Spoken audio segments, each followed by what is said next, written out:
জেলে রয়েছে শেখ শাহজাহান, কিন্তু তার অনুগামীদের দাপট গোটা সন্দেশখালী জুড়ে। জেল থেকে সন্দেশখালী চলছে শাহজাহান শেখের নির্দেশ।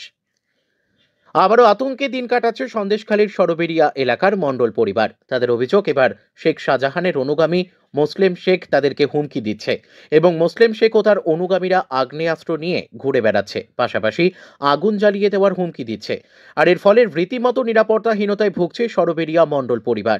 মণ্ডল পরিবারের অভিযোগ, শাহজাহান শেখ শেখ জেলে থাকলেও সবকিছু শাহজাহান শেখের নির্দেশেই চলছে। সন্দেশখালীর সরবেরিয়া মোড়ে শেখ শাহজাহানের তৈরি বিশাল শেখ শাহজাহান মার্কেট আছে। এই শেখ শাহজাহান মার্কেট পুরোটাই মণ্ডল পরিবারের জায়গা বলে দাবি করেছিল মণ্ডল পরিবারের সদস্যরা, এবং সেই মর্মে মণ্ডল পরিবারের পক্ষ থেকে বিভিন্ন সরকারি দপ্তরে এবং সিবিআই দপ্তরে অভিযোগ জানিয়েছিল যাতে তাদের জমি তারা ফেরত পায়। কিন্তু এই আবেদন জানানোর পরেই তাদের কপালে জুটেছিল মারধর আর প্রাণনাশের হুমকি। এরপর আদালতের পক্ষ থেকে এই শেখ শাহজাহান মার্কেট যে জায়গায় তৈরি, সেই জায়গার পুরোটাই মণ্ডল পরিবারের, এমনটা রায় দেন আদালত।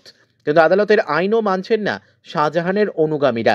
গত কয়েকদিন আগে এই শাহজাহান মার্কেটে এসআইআর সংক্রান্ত একটি দলীয় কর্মসূচিকে কেন্দ্র করে মণ্ডল পরিবারের সাথে গন্ডগোল হয়েছিল শেখ শাহজাহান অনুগামী তথা স্থানীয় তৃণমূলের নেতৃত্ব।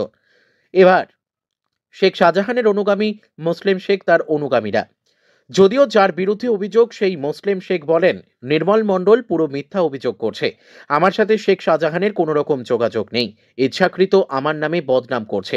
বিগত 2 বছর আমার সঙ্গে সামনাসামনি দেখা হয় না, আমাদের কালিমালিপ্ত করার জন্য পরিকল্পিতভাবে এটা রটাচ্ছে মার্কেটে।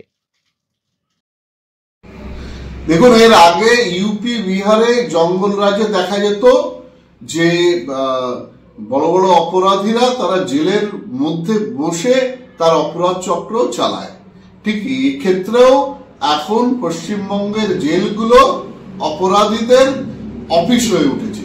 তো শাহজাহান শেখ সেই জেলে বসে তাদের সমস্ত যে হ্যান্ডস আছে তাদেরকে দিয়ে এলাকায় সন্ত্রাস সৃষ্টি করছে। সেই মুসলিম শেখ, সেই ইমাম গাজী, এরা মণ্ডল পরিবারকে ভয় দেখাচ্ছে। বিজেপি একদম মণ্ডল পরিবারের পাশে আছে।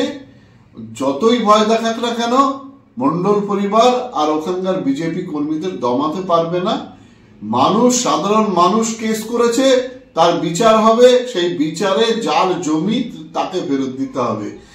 ওই জমি দখল করে রাখবে গায়ের জোরে, সেখানে পার্টি অফিস করবে শাসক দল, এই জিনিস আর চলতে দেওয়া যাবে না। ওই রাস্তাতে যাচ্ছিল, যেতে আধার লিঙ্ক করতে যাচ্ছিল, আধার লিঙ্ক করতে গিয়ে ওনাকে বলেছে, মানে জব কার্ডের আধার লিঙ্ক আর কি, ওনাকে ডেকে যায়নি, তাই শোন তোর ভাইপো এইসব গুলো করছে। কে ব্যক্তিটা কে? এই মুসলিম শেখ, তোর ভাইপো এসব গুলো করছে, ভালো জিনিস, ভাইপোকে সাবধান কর, আর না আগুন নিয়ে খেলা করছে, সরবেড়ে আগুন জ্বলবে, লাউখালি আগুন জ্বলবে, আগুন জ্বালিয়ে ছেড়ে দেবো।